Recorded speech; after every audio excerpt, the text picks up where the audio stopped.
When winter comes to the Pacific Northwest, it wraps the Cascade Mountain Range in a snowy embrace.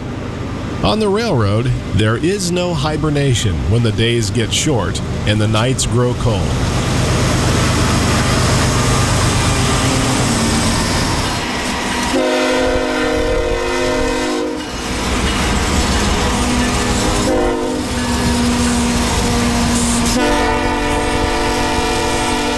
Welcome to Washington State and the former Great Northern's fabled line over Stevens Pass.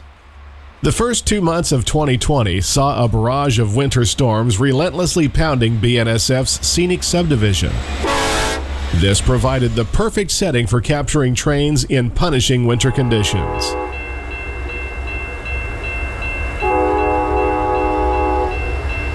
On the west side, we will visit the historic Great Northern town of Skykomish.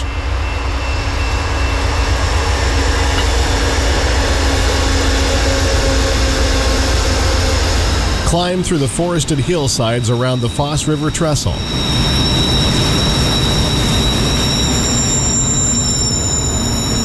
Snowshoe into Deception Creek.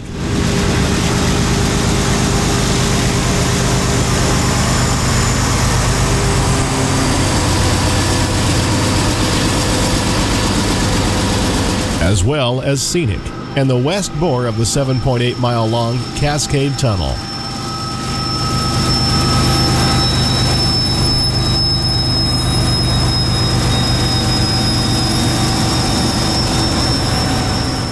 On the east side, trains re-enter the winter setting at the east portal near Berne.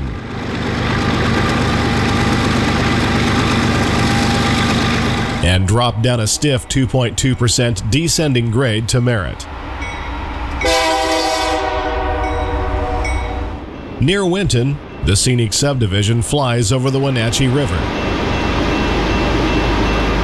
Finally leaving the snow zone behind, we will tour the former railroad town of Leavenworth, which has been transformed into a Bavarian village where Christmas lights stay on for most of the winter.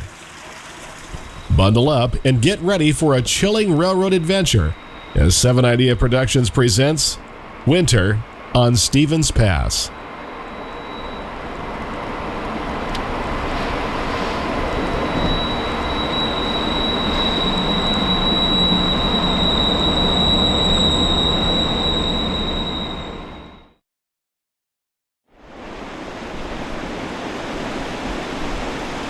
Today's winter journey takes us into the Cascade Mountain Range in northwestern Washington State.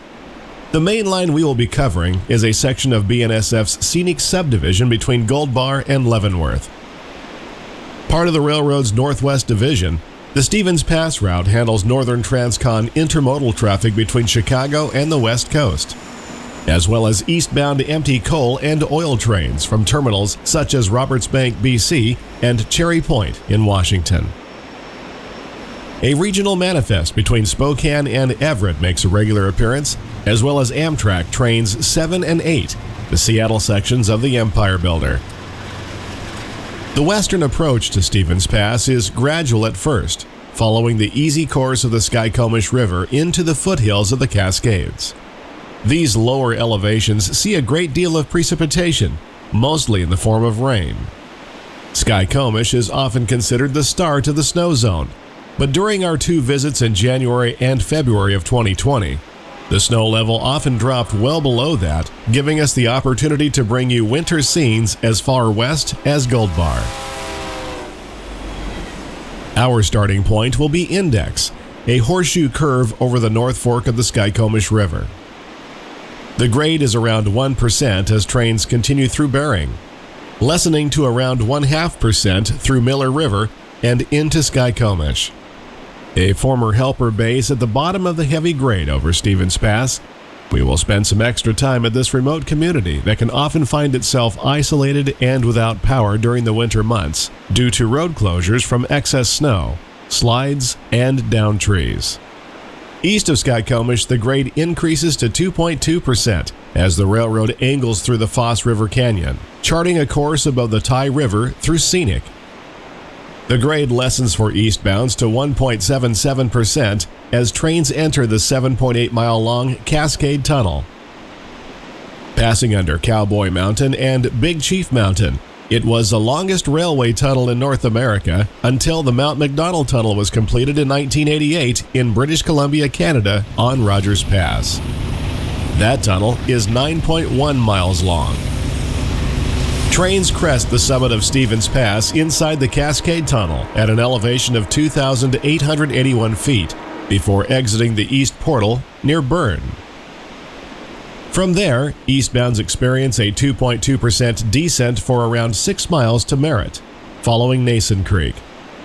Near Winton, the rails leave the original alignment through Tumwater Canyon for a course along Chumstick Creek and on to Leavenworth, where we wrap up our winter tour. The fiery light of a winter dawn ignites the western foothills of the Cascade Mountains in Washington state.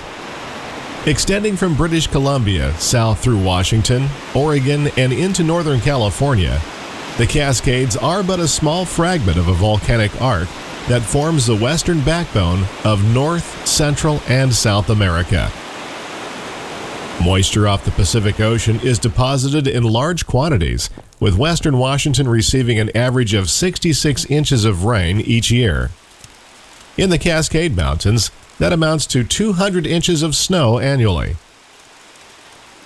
This spectacular winter setting surrounds a small community in Snohomish County named Index. Nestled at the base of giant 500-foot-tall granite cliffs known as the Index Town Walls, the small community was founded in 1889. It started as a homestead, which later became a hotel for prospectors and surveyors during a gold strike that same year. The town offers seasonal outdoor recreation for hikers, kayakers, and rock climbers. James J. Hill's Great Northern Railway was up and running through Index in 1893. Today, the Through Truss Bridge over the North Fork of the Skykomish River carries BNSF trains. Index got its name from nearby Mount Index, a dramatic landmark located 3 miles to the south. Its 5,991-foot summit towers over 4,000 feet above the surrounding terrain. On the railroad, Index is simply a horseshoe curve with a bridge between the sidings of Gold Bar and Berne. Westbound Amtrak 7, the Seattle section of the Empire Builder, heads through the scene.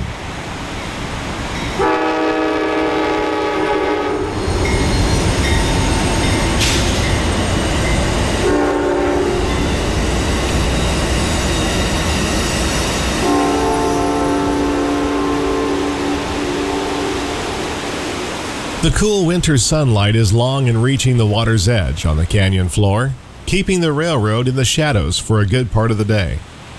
Amtrak 7 met an eastbound stack train at Gold Bar, and it isn't long before BNSF 7498 East can be heard blowing for a grade crossing just north of the bridge.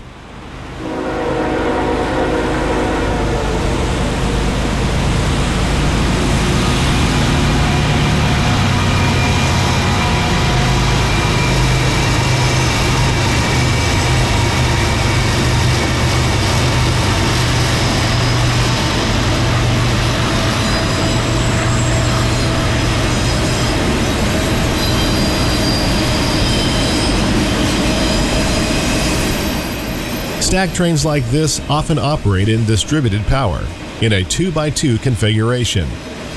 The all-GE lineup includes 2 ES44DCs on the point, a third ES44DC number 7342, plus ES44C4 number 6740 power the rear of the train by remote control.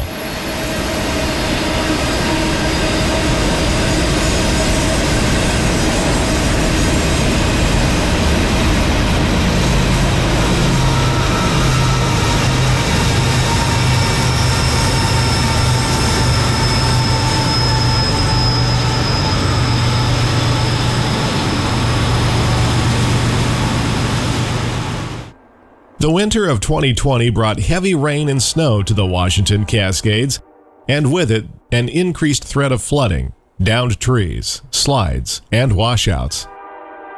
A work train powered by a former Burlington Northern GP50 and GP38-2 head through Bering with 9 loads of rock in air dump cars, plus 2 loads of ballast in hoppers.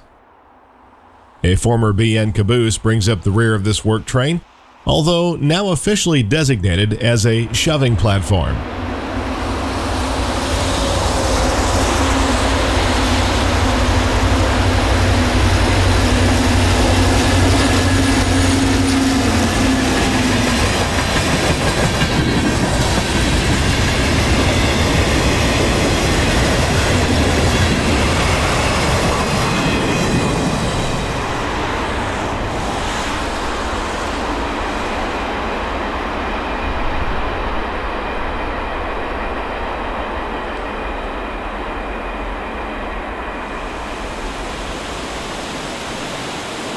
The railroad continues east through the Mount Baker-Snoqualmie National Forest, following the South Fork of the Skykomish River.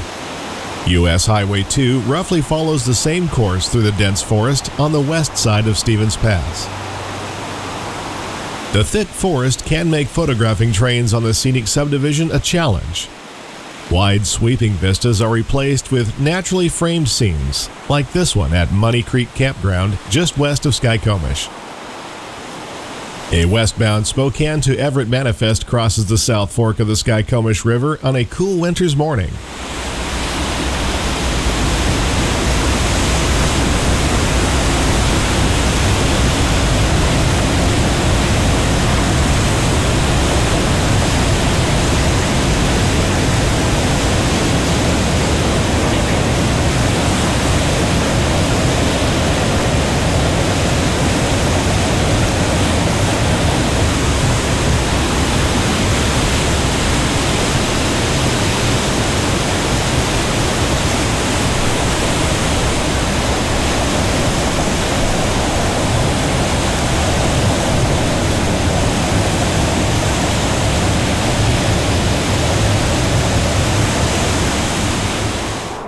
West of Skykomish along the old Cascade Highway, a spur track angles off the Scenic Subdivision near milepost 1734.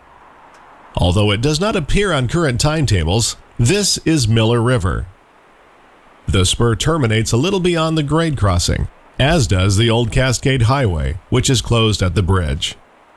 As we shot this scene, the railroad was temporarily closed due to a slide between Skykomish and Scenic. A ballast train was dispatched to the slide, but its load of rock had frozen and could not be dumped. BNSF 8363 takes the loaded train back west toward Everett.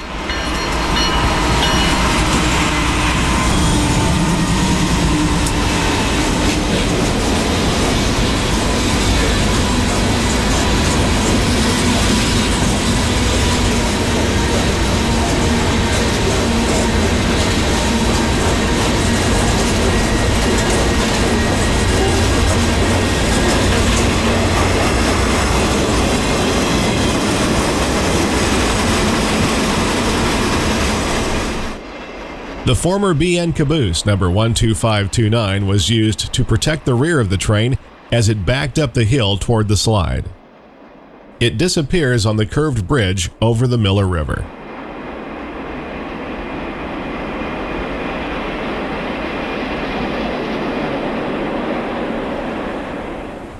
The sign welcoming visitors to Skykomish proudly proclaims its Great Northern roots. This remote community is located roughly 50 miles east of Everett, Washington.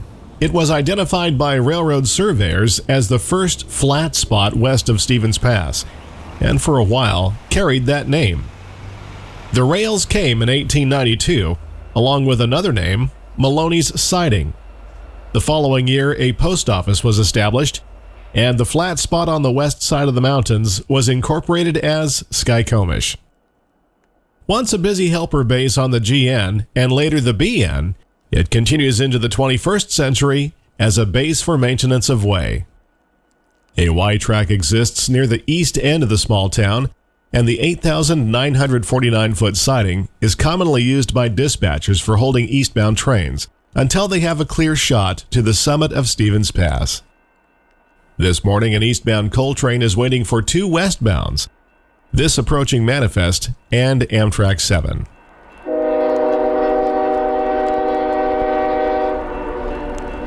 BNSF 7591 West leads another Spokane to Everett Manifest through town.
Skykomish sits at an elevation of 928 feet and is situated at the bottom of the 2.2% climb up the west side of Stevens Pass. When the railroad was first completed, a series of 8 switchbacks zigged and zagged over the mountains, with grades of up to 4% until the first Cascade Tunnel was completed in 1900. The historic GN depot was built in 1894 and served passengers until the 1950s. It replaced the original depot, which was nothing more than a boxcar. The building has been moved more than once in its lifetime and currently resides on the south side of the tracks. A small-scale live steam railroad runs around the depot, but its tracks are currently invisible, buried in the snow.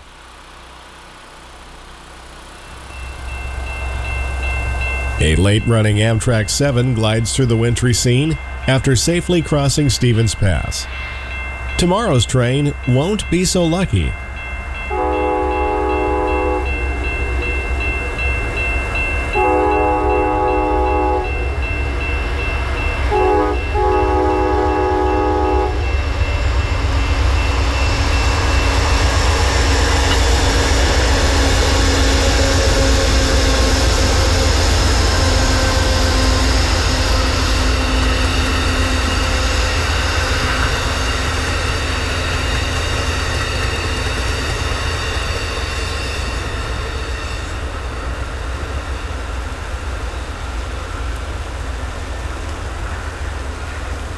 As we filmed these scenes in January of 2020, a winter storm warning had been issued for much of the Pacific Northwest, bringing several new feet of snow to Stevens Pass and significant accumulations to the foothills. In Skykomish, that prediction seems to be coming true. What little evidence there might be left of a turntable and roundhouse is cloaked in a blanket of white. Former GN SD9 number 599 quietly weathers the storm while it waits an uncertain fate. In the distance, the lights of BNSF 9001 West appear after limping over Stevens Pass. The 9001 had mechanical issues at Merritt, and 2 engines off an eastbound were added to the point so this crew could continue to Seattle. BNSF 7181 and 8210, both GEs, aid the ailing SD70 ACE on the point of a vehicle train.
Many towns throughout the West, both big and small, owe their very existence to the railroad.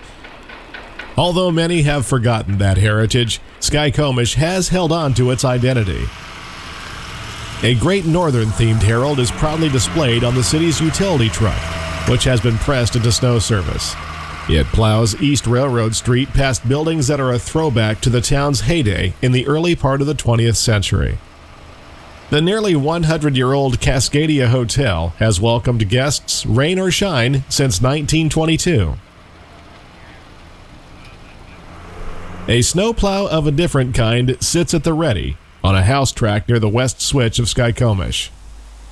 This former GN snow dozer was rebuilt in Vancouver, Washington in about 2009 and dressed in Burlington Northern's Cascade green.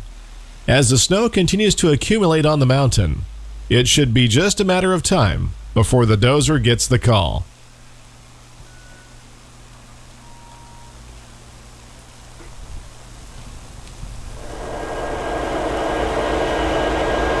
The next morning at 6:30 a.m., we return to Skykomish and find the town is without power.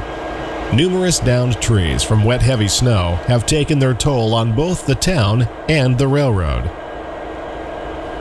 Flashing lights on nearby signal huts indicate they are operating on auxiliary batteries. Two red eyes mark the west switch of Skykomish, and soon they are replaced with the blinding light of what turned out to be the only freight we would see this day. More eastbound empty coal buckets for the Powder River Basin.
A lone GE gently leans on the rear drawbar as the crew slowly brings the train to a stop just clear of the 5th Street North crossing.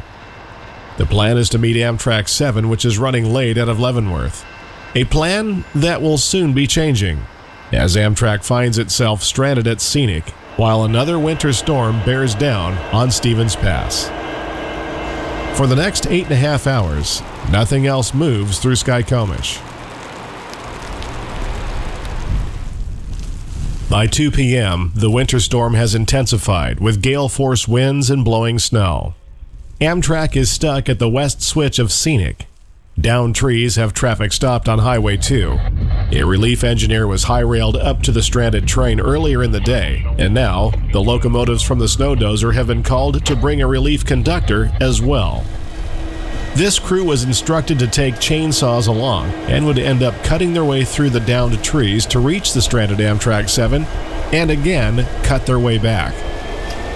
The loss of power also meant that switch heaters weren't working, furthering delays.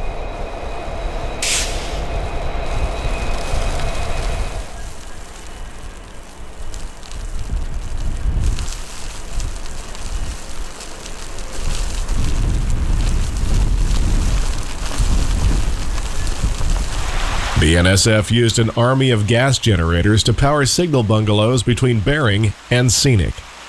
This one powers a grade crossing near the east switch of Skykomish. It's after 3:30 p.m. when BNSF 279 and 291 return to Skykomish and enter the siding. BNSF Seattle East dispatcher noted over the radio they had lost the day's battle with the storm. The two EMD SD-75Is would not go back to the snow dozer, but would be called on to shuttle crews for the next couple of days. With the loss of signals and powered switches, and with all the maintenance of way trying to keep the railroad open, the Empire Builder was required to operate on track and time authority with limits between West Scenic and West Skykomish. The radio crackles with activity between maintenance of way, the Seattle East dispatcher, and Amtrak. Wester, Seattle East. Go ahead. With that switch there, it might be easiest to have you line it reverse and let them sweep it out and then have it go back main. Police number 7, over. Number 7, over. Okay, you're instructed to hand operate the dual controlled switch at East Skykomish, East EAST Skykomish, lining it for your route within your track and time main to main, over. Finally, at 4:23 p.m., the lights of AMTK 203 West appear in the gathering dusk. The Empire Builder is over 9 hours late, but is safely off the mountain.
After a brief stop at the 5th Street crossing, number 7 continues west for Seattle, soon to be back on signal indication, and the town of Skykomish prepares for another cold, dark winter's night.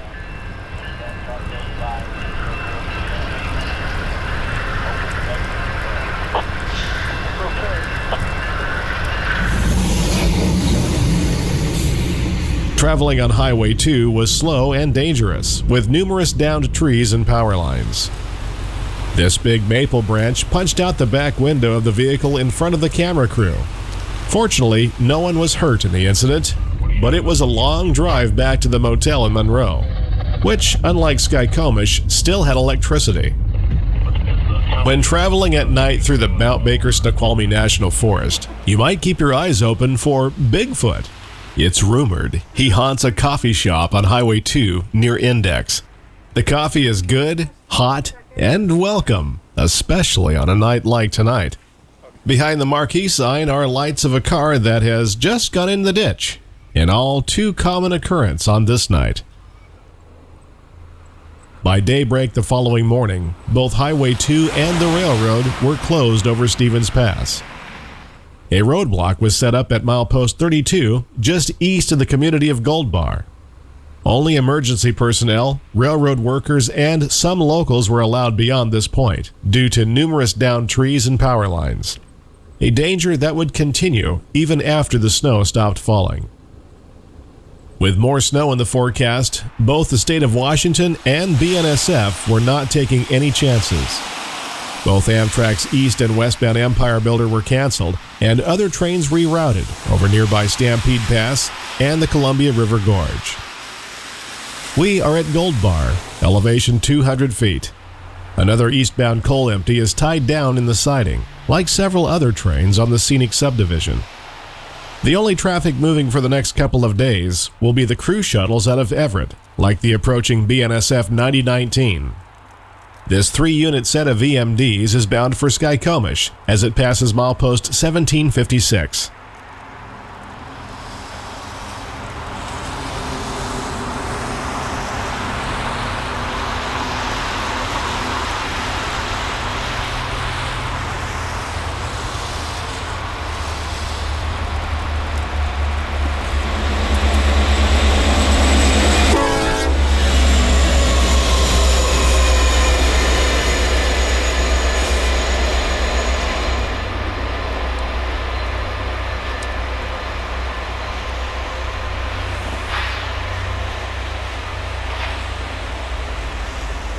Later in the afternoon, the trio returns west.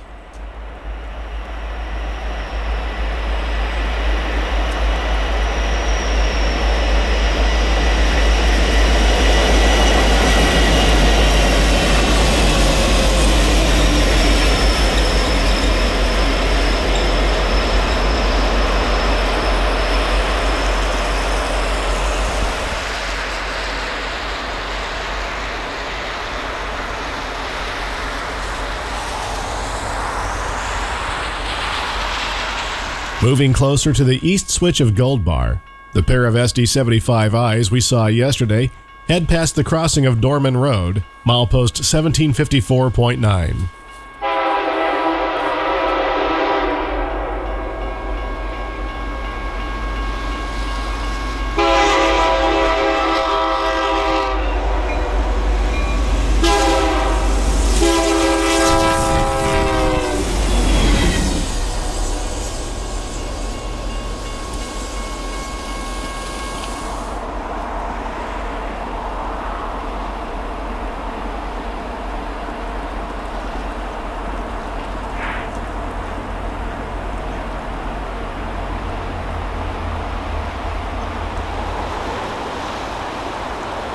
Returning to Gold Bar 2 weeks later, a different coal train is tied down in the siding. BNSF 3149 is again seen as it powers the rock train bound for Skykomish. It has just retrieved a couple of ballast cars and the caboose out of a spur track at the west end of the siding.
Continuing our winter journey over Stevens Pass, dusk settles in at the east control point of Skykomish, near milepost 1731. The Seattle East dispatcher has a meet planned, and within a few minutes, our first train arrives. BNSF 7959 drags a stack train through the 8,949-foot siding and pulls toward the east switch to clear the 5th Street crossing in town.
After patiently waiting for a few minutes, the lights of BNSF 7061 West filter through the trees as the train reaches the bottom of the 2.2% descent from Scenic.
After leaving Skykomish, the heavy grade up the west side of Stevens Pass begins.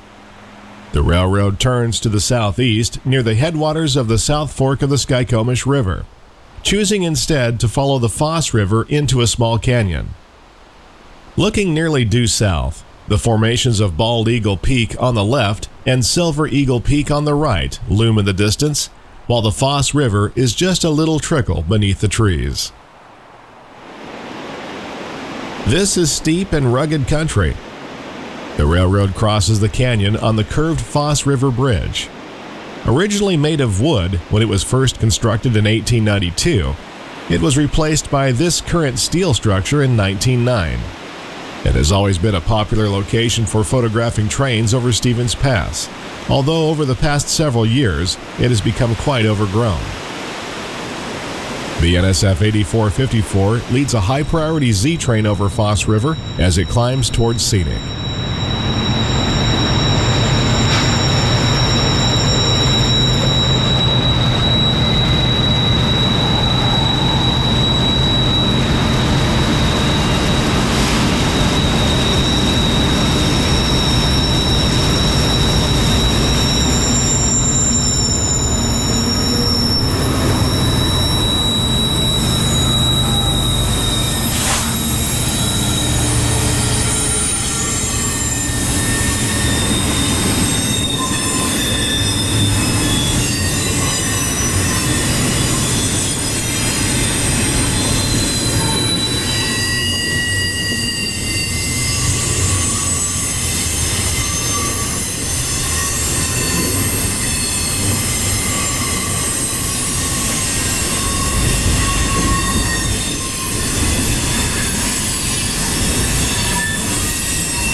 On a snowy day, BNSF 9112 leads an eastbound empty coal train over the trestle just out of sight around the curve.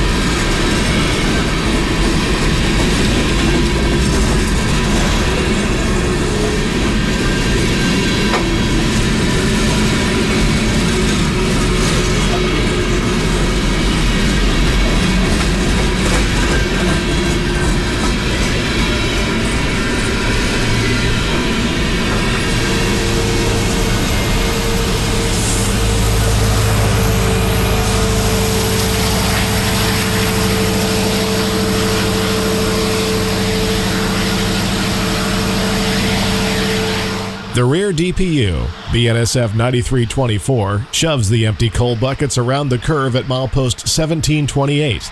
It will be meeting two westbounds at Scenic before continuing through the 7.8-mile-long Cascade Tunnel at the summit of Stevens Pass. The railroad crosses over a small creek which empties into the Foss River at the bottom of the canyon.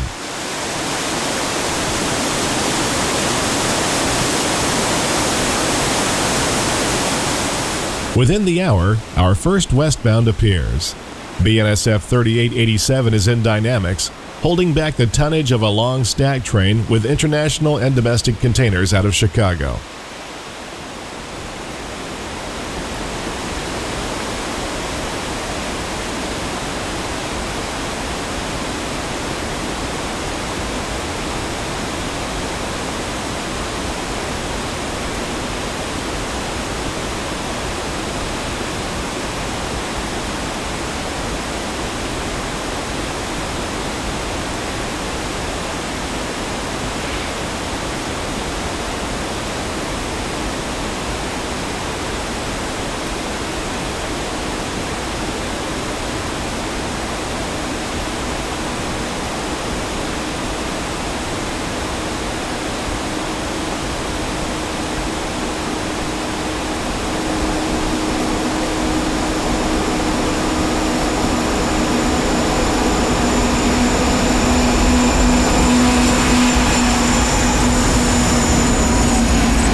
Just before dark, BNSF 7059 leads a westbound Z train down the 2.2% grade.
The steep climb on the west side brings the railroad over Deception Creek, milepost 1721.8.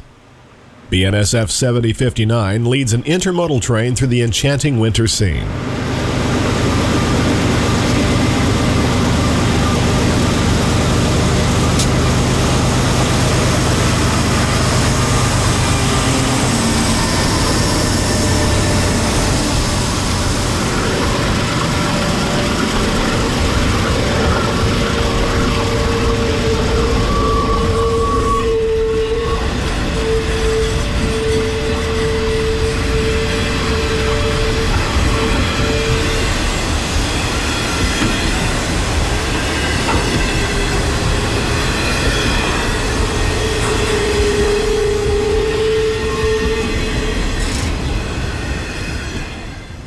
On January 6, 1893, the last spike on the Great Northern Railway was driven around 6 miles east of Skykomish, or 13 miles below the original summit of Stevens Pass. No formal ceremony was held, and there was no golden spike. The railroad was simply completed. The first scheduled train did not come through until the following summer, reaching Skykomish on June 18.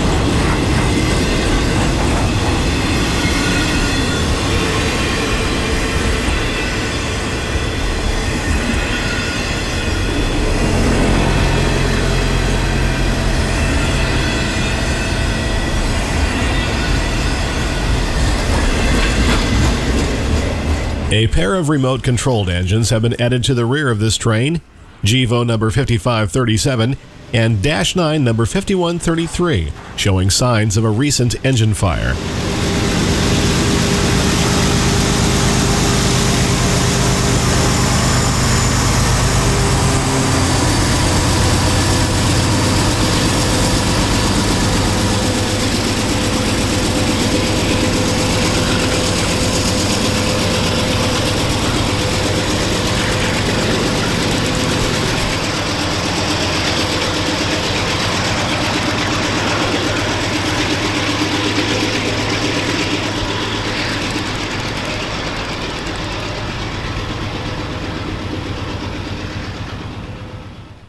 Scenic is the final siding on the west side of Stevens Pass. These signals guard the east switch of the 9,259-foot siding, while the looming figure of Cowboy Mountain towers above. The west portal of Cascade Tunnel is just out of view around the curve. At this point, the grade lessens from 2.2% to 1.77% as it enters the tunnel. The lights of a westbound appear as BNSF 7061 exits the 41,183-foot bore. It is framed by the supports of the Highway 2 bridge. The highway crests Stevens Pass over 1,000 feet higher.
While filming on location for 2 weeks in January and February of 2020, we only encountered one sunny day on the mountain, and this is it.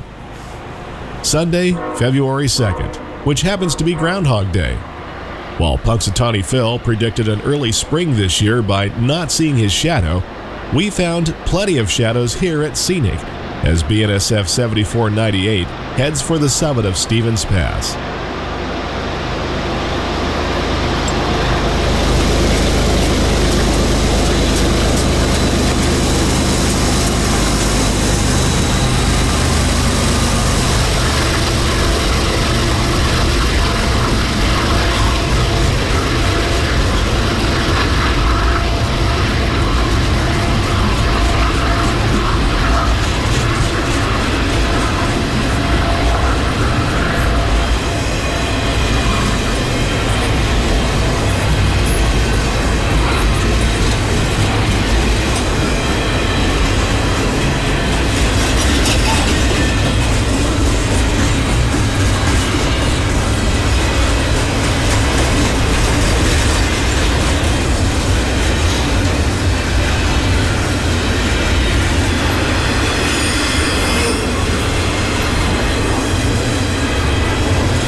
After crossing the Foss River Trestle, the railroad charts a course above the Tye River to reach Stevens Pass. That course leads around the southern base of Windy Mountain, where an older grade climbed through a series of snow sheds to reach the original Cascade Tunnel at Wellington, over 500 feet higher than the current tunnel. At milepost 1708.1, the west portal of the Cascade Tunnel is around 2/10 of a mile from the station of East Scenic. Following the old Cascade Highway from Highway 2, we snowshoed in about 1/3 of a mile to get these scenes. BNSF 6506 takes a Chicago-bound Z train into the 7.8-mile-long Cascade Tunnel.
While eastbound trains work their way up grade through the tunnel, fans force fresh air through the bore for both locomotives and crew. Once the train has cleared, a tunnel flush cycle begins to purge the bore of smoke before the next train can enter. The cycle takes up to 30 minutes, and if you look closely, you can see smoke exiting the bore during the cycle.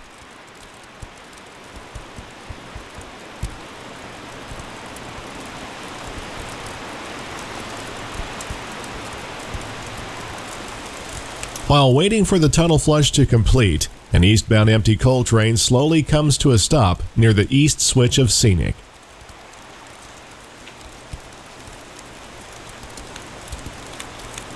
Soon, our next westbound move comes into view.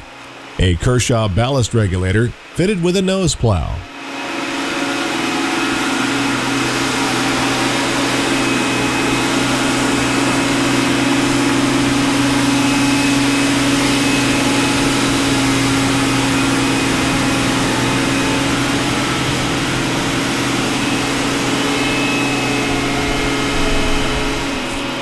These versatile machines are primarily used for grooming ballast and are often seen working in tandem with a tamper, but they can push snow just as easily.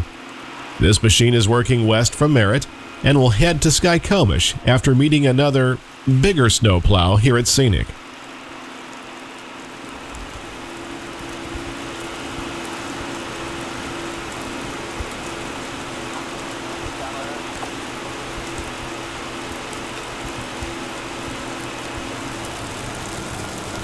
With the regulator out of the way, the empty Roberts Bank coal train continues its eastward move toward Wyoming's Powder River Basin. 3 EMDs power this coal train on the point, 2 SD70 ACEs and a classic SD70 Mac. The 3 two-stroke diesels wind up as the train enters the main track underneath Highway 2.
While the coal train sat in the siding, the regulator shoved snow off the main track to the west switch.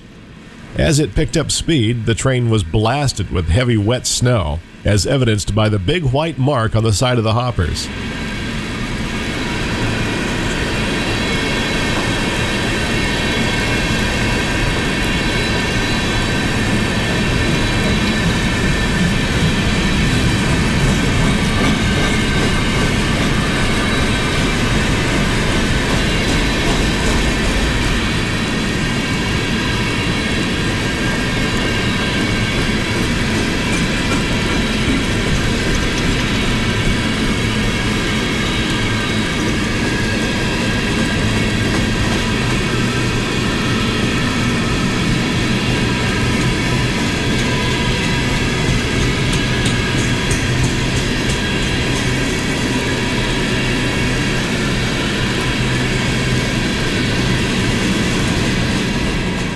A lone GE shoves the rear of the empty coal train by remote control. BNSF 6382 is an ES44AC, built in 2009.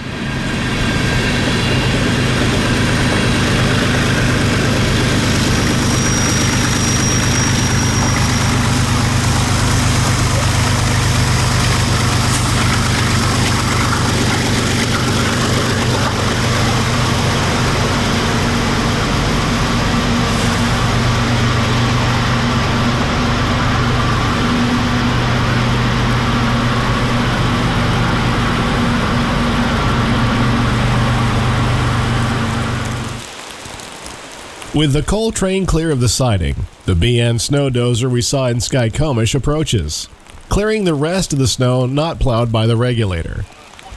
Unfortunately for us, the dozer only had track in time to the east switch of Scenic, so this was as close to a run-by as we were going to get. A stuck road grader prevented the camera crew from getting any closer. All part of the challenge of filming in winter on Stevens Pass.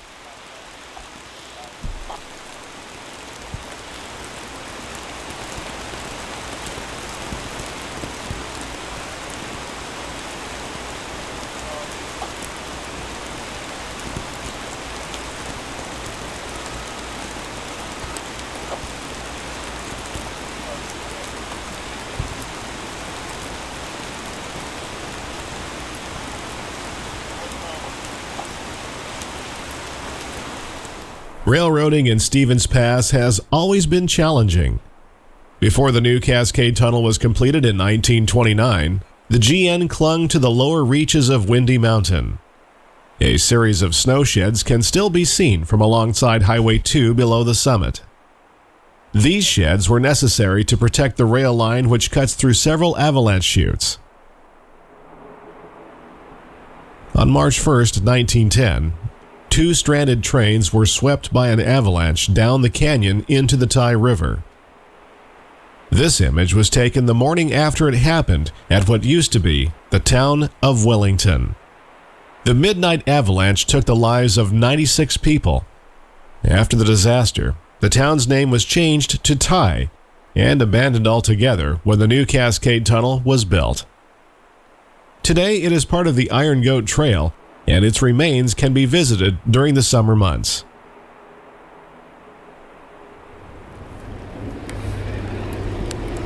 Highway 2 crosses the summit of Stevens Pass at over 4,000 feet above sea level, while the railroad passes deep within the mountain, nearly 1,200 feet below.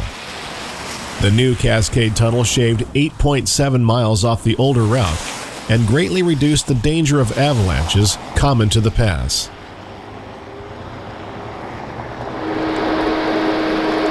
The east portal of Cascade Tunnel is milepost 1700.3. An eastbound empty coal train is currently inside. The red and white checkered door is closed, and the tunnel fans are running at low speed to provide fresh air for both locomotives and crew. The fans are powered by 2 800-horse electric motors. As the train gets to within 0.6 miles of the east portal, the door opens, creating a brief blizzard as the fans wind down.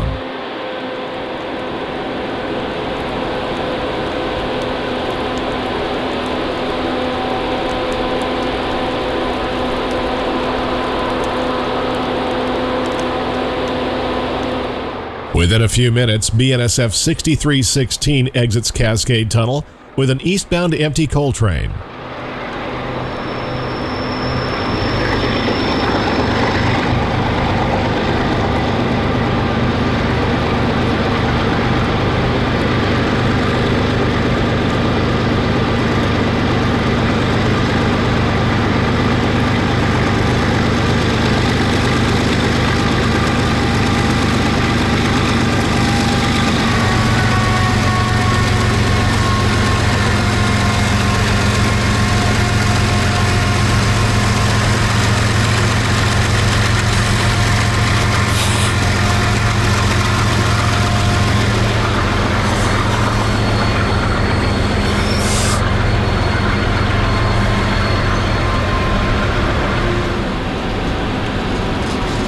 The train slowly exits the tunnel in anticipation of a meet with a westbound, which is just entering the siding of Berne, just east of here. The train in question is the same rack train we caught at Skykomish that was experiencing locomotive issues.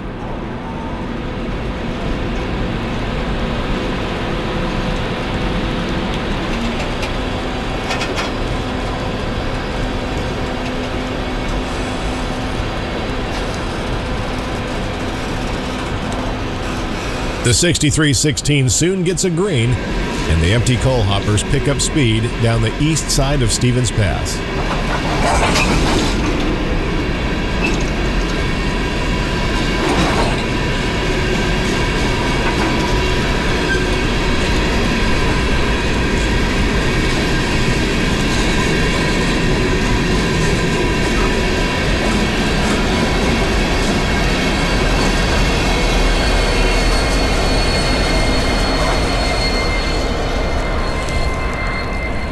Soon, BNSF 9001 West heads into the tunnel with the help of the 2 additional diesels.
The vertical features of the Washington Cascades can seem to make them unsuitable for building a railroad.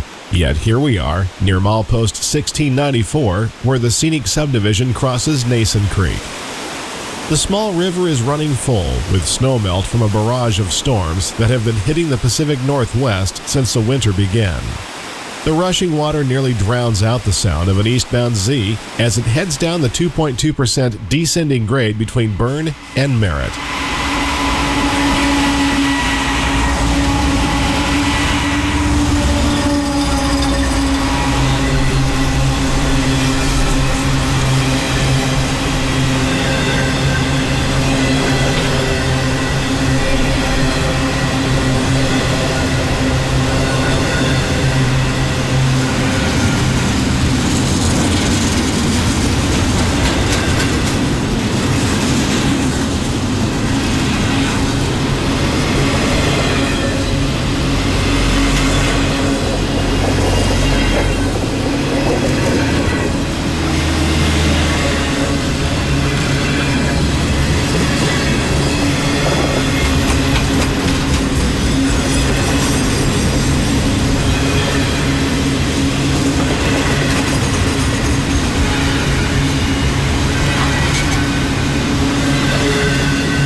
Trains continued down the east slope of Stevens Pass, following Nason Creek through a widening valley to the southeast.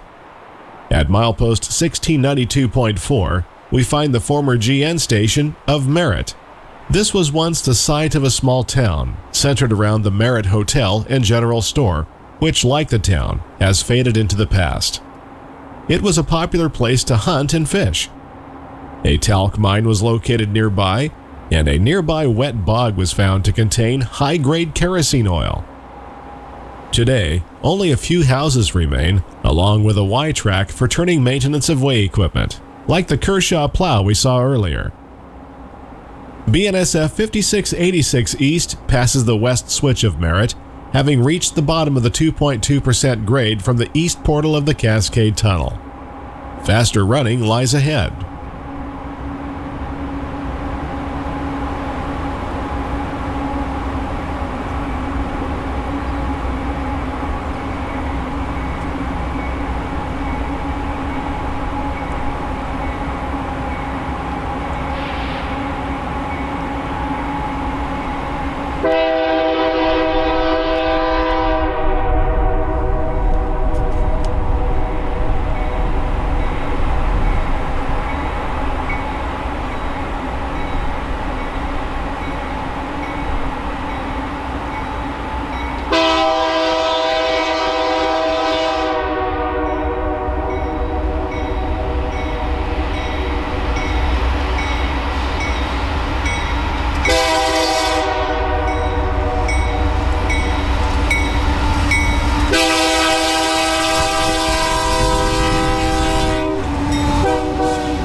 With a heavy grade behind, the stack train accelerates as the track speed increases from 25 to 45 miles per hour. 2 radio-controlled units add power to the rear of the train, including the NS-7546, a GE ES-40 DC. Unlike the standard 4,400 horsepower rating these locomotives are capable of, the Norfolk Southern opted to lower the power output to conserve fuel. The output change is done electronically, while mechanically these units are essentially the same as their 4,400 horsepower brethren.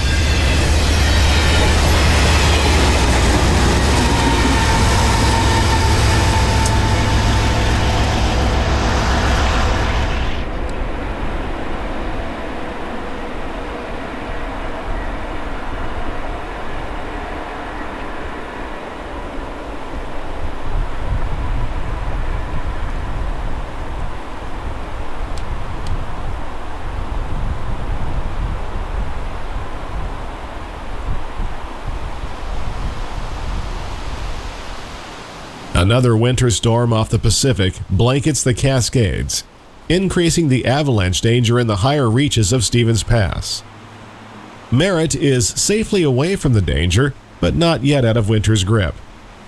By rail, we are roughly 16 miles from the east bore of the Cascade Tunnel, and we have lost nearly 700 feet in elevation, putting us at 2,192 feet above sea level.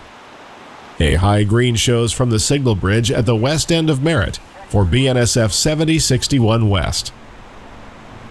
Although out of sequence, we first saw this train making a nighttime meet at Skykomish and again at Scenic.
Stacks, auto racks, empty coal and oil trains are common on the Scenic Subdivision. As for mixed manifest trains, there are 2 you can count on: the Everett to Spokane and its counterpart. Today's MEVE SPO rolls through a curve at Nason Creek.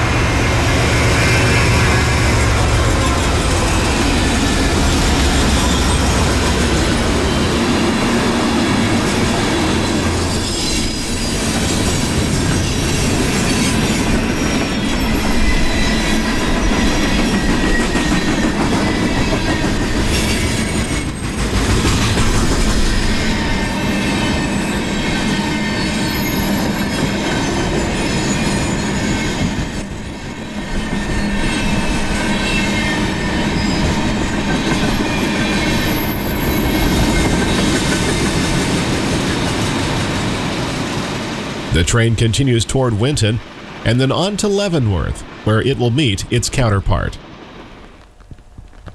A former Longview fiber sawmill sits silently along the main line at Winton.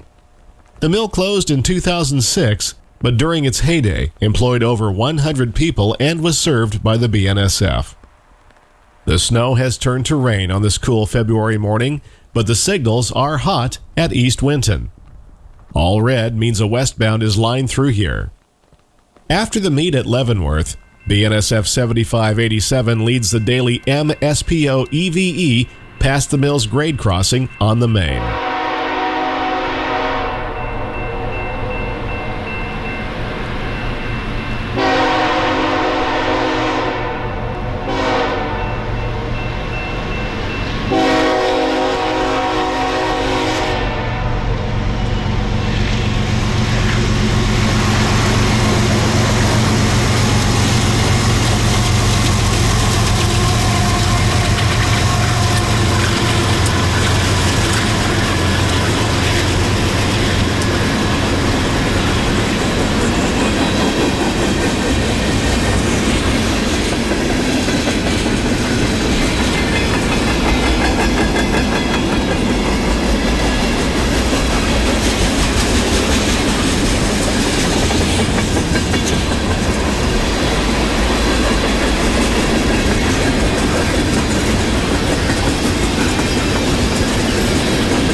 East of Winton, the Great Northern Main Line used to run south toward Leavenworth through the very scenic Tumwater Canyon.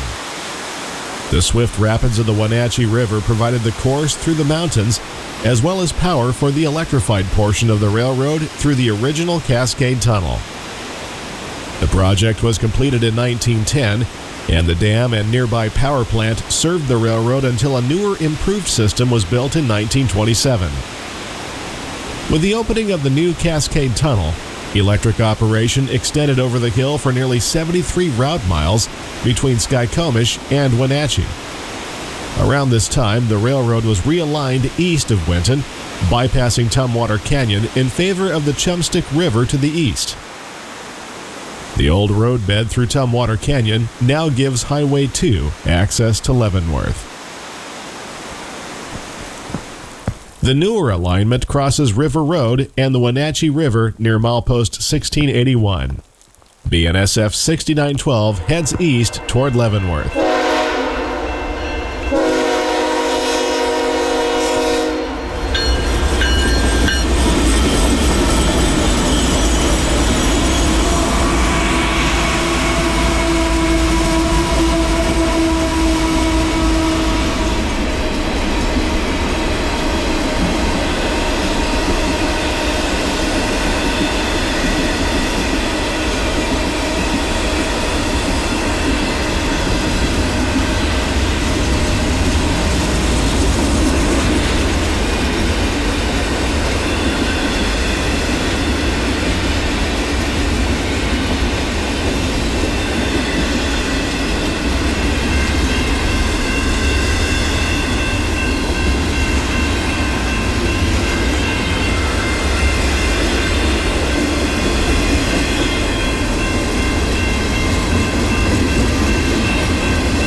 South of the rural community of Plain, the Wenatchee River meanders through the mountainous region.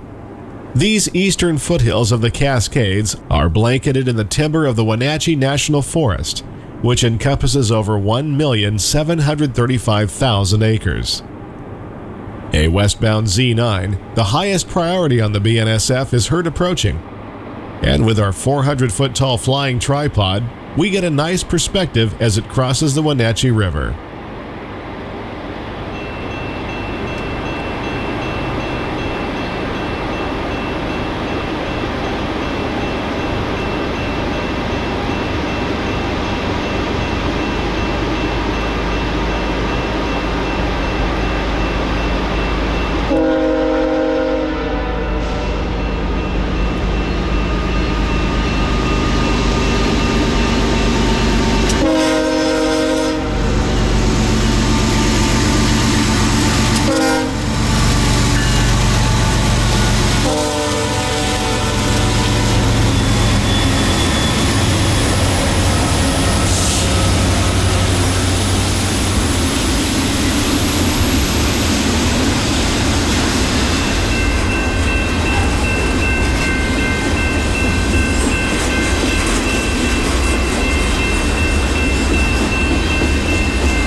As the train disappears to the west, it passes through the Swede Tunnel and Winton Tunnel on the 1.55% grade to Winton.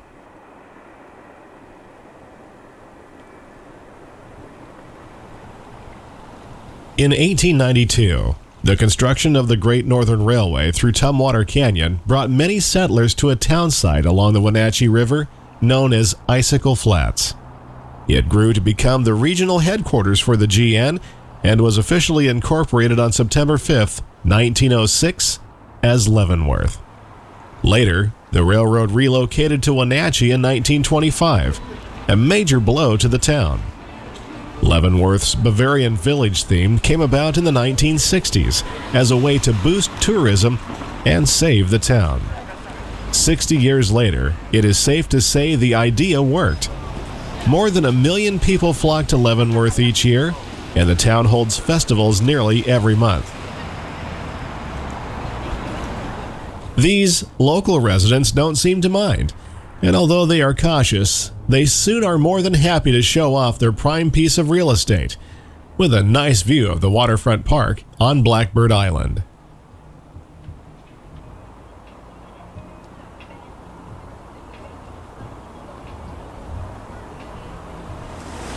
Nestled among the Alpine hills, the setting could not be better.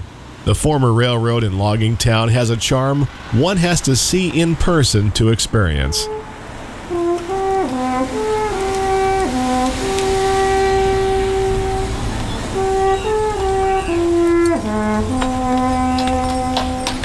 Here, you will find what the town describes as a mixture of Bavarian authenticity and Northwest hospitality.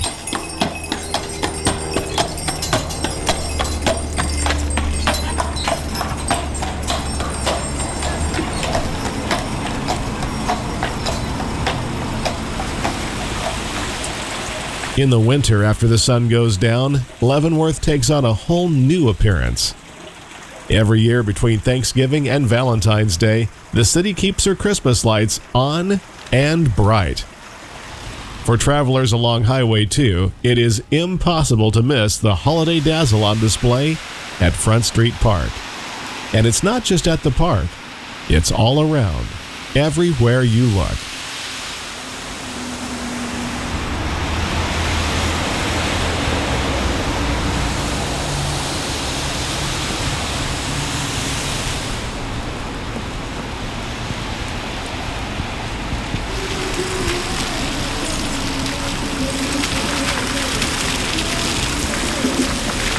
After seeing the hard work and great dedication that went into creating the village, the Amtrak depot was, well, somewhat of a letdown. Leavenworth's Icicle Station is just a portable building on runners, although it still meets the city's code. Amtrak's Empire Builder calls on Icicle Station at 6 a.m. going west and 8 p.m. going east. An eastbound of a different kind is approaching us now.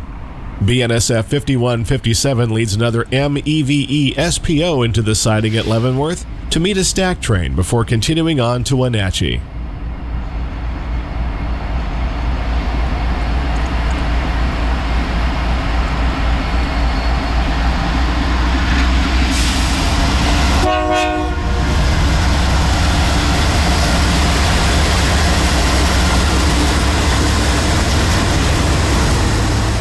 A set of EMDs are found in this locomotive consist, including this old warrior, the BNSF 9899.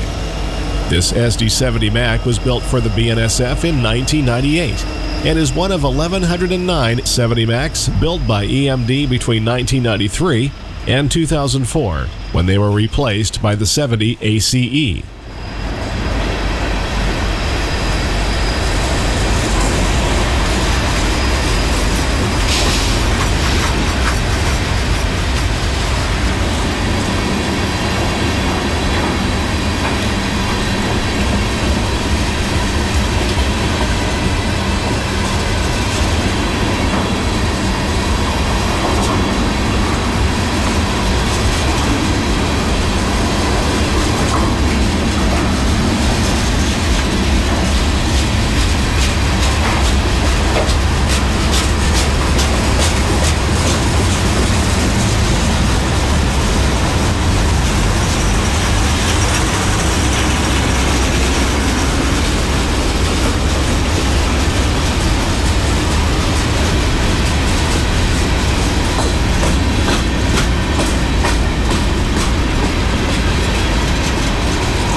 As the train continues east, it leaves the mountain grades and heavy snow of the Washington Cascades behind. After a crew change at Wenatchee, the train will embark on the final leg of its journey east to Spokane on the Columbia River Subdivision. But that's a story for another day. In the meantime, our final train of the day is approaching. BNSF 7682 leads a westbound stack train for Seattle on the main at Leavenworth.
The long string of stacks moves swiftly and easily past the Amtrak platform and into the Chumstick Valley.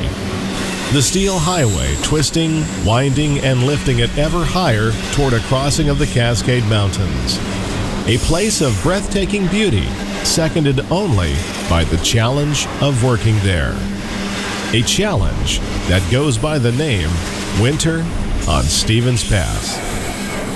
As always, until next time, thanks for watching.